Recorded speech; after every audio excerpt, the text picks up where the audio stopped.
ஷாலும் கர்த்தருடைய நாமம் மகிமைப்படுவதாக. கர்த்தருக்குள் பிரியமானவர்களே, வேத வசனம் இப்படியாக சொல்கிறது, தம்மை நம்புகிறவர்களை அறிந்திருக்கிறார். நாகும் 1:7. கர்த்தருக்குள் பிரியமானவர்களே, நாம் வாசிக்க கேட்ட இந்த வேத வசனம் ஆழ்ந்த சத்தியத்தை நமக்கு கற்றுக் கொடுக்கிறது. இந்த வசனம் இப்படியாக துவங்குகிறது, கர்த்தர் நல்லவர், இக்கட்டு நாளிலே அரணான கோட்டை, தம்மை நம்புகிறவர்களை அறிந்திருக்கிறார். இந்த வசனத்தை நம்ம அழகாக பிரித்து அழுத்தமாக நம்ம தியானிக்கும் பொழுது, முதலாவது அவர் நல்லவர்.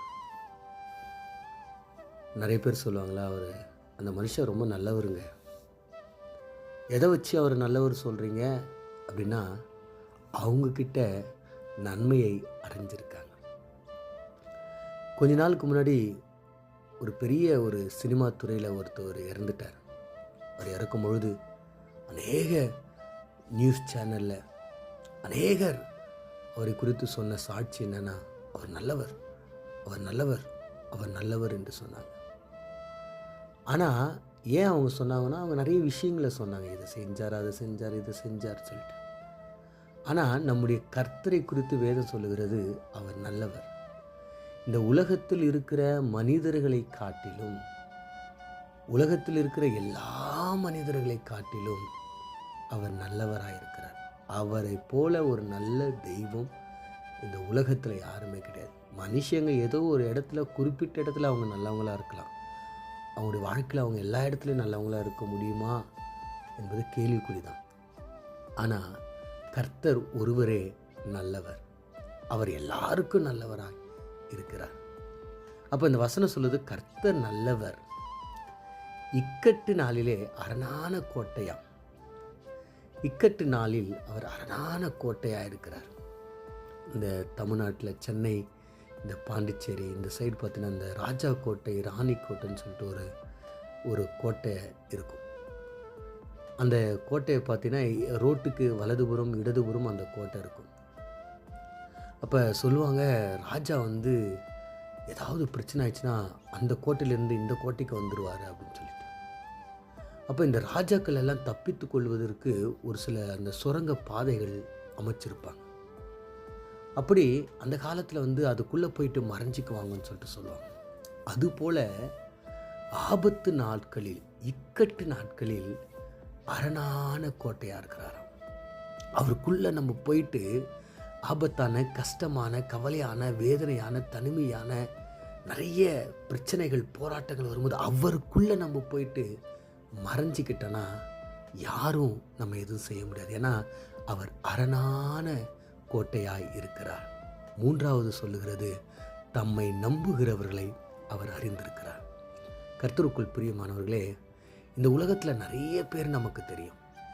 போலீஸ் அதிகாரிகள், உயர்ந்த நிலையில் இருக்கிறவங்க, அவங்க இவங்கன்னு சொல்லிட்டு நம்ம வாழ்நாட்களில் நிறைய பேர் நம்ம ஞாபகம் வச்சுருக்கிறோம்.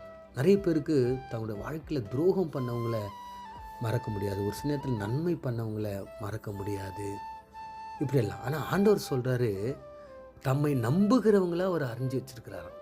வேறு யாரை பற்றியும் தெரிஞ்சுக்கிறதுக்கு அவருக்கு அவசியம் கிடையாது. அவருக்கு யாரை அவர் தெரிஞ்சு வச்சிருக்கணும் அப்படின்னு நினைக்கிறாருன்னா, அறிந்து வைத்திருக்கணும்னு நினைக்கிறாருன்னா, தம்மை நம்புகிறவர்களுக்கு.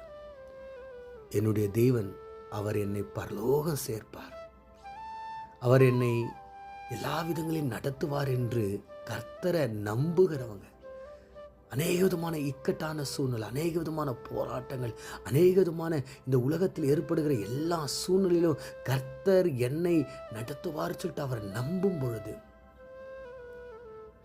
கர்த்தர் அவர்களை அறிந்திருக்கிறார். இன்றைக்கி ஒருவேளை நீங்கள் கர்த்தரை நம்புறீங்களா?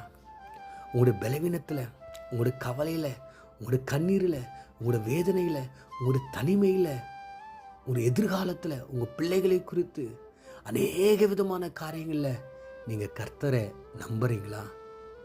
அப்போனா கர்த்தர் உங்களை அறிந்திருக்கிறார், உங்களுடைய சூழ்நிலையை அறிந்திருக்கிறார், உங்களுடைய தேவைகளை அறிந்திருக்கிறார், உங்களுடைய எல்லா நிலைகளையும் அறிந்து அவைகளை உங்களுக்கு கொடுக்க விரும்புகிறார்.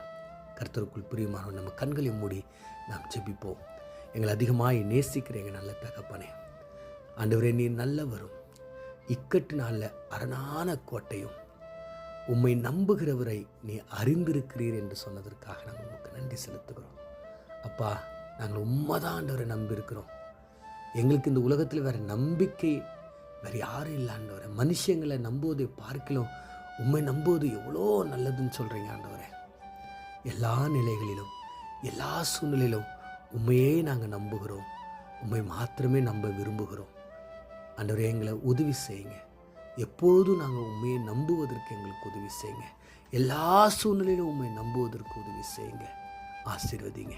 ஒருவேளை நாங்கள் இவ்வளவு நாள் உண்மை நம்பாமல் இருந்தால் எங்களை மன்னிச்சு ஏற்றுக்கொள்ளுங்க. இயேசுவின் மூலம் ஜெபிக்கிறோம் நல்ல பிதாவே. ஆமென்.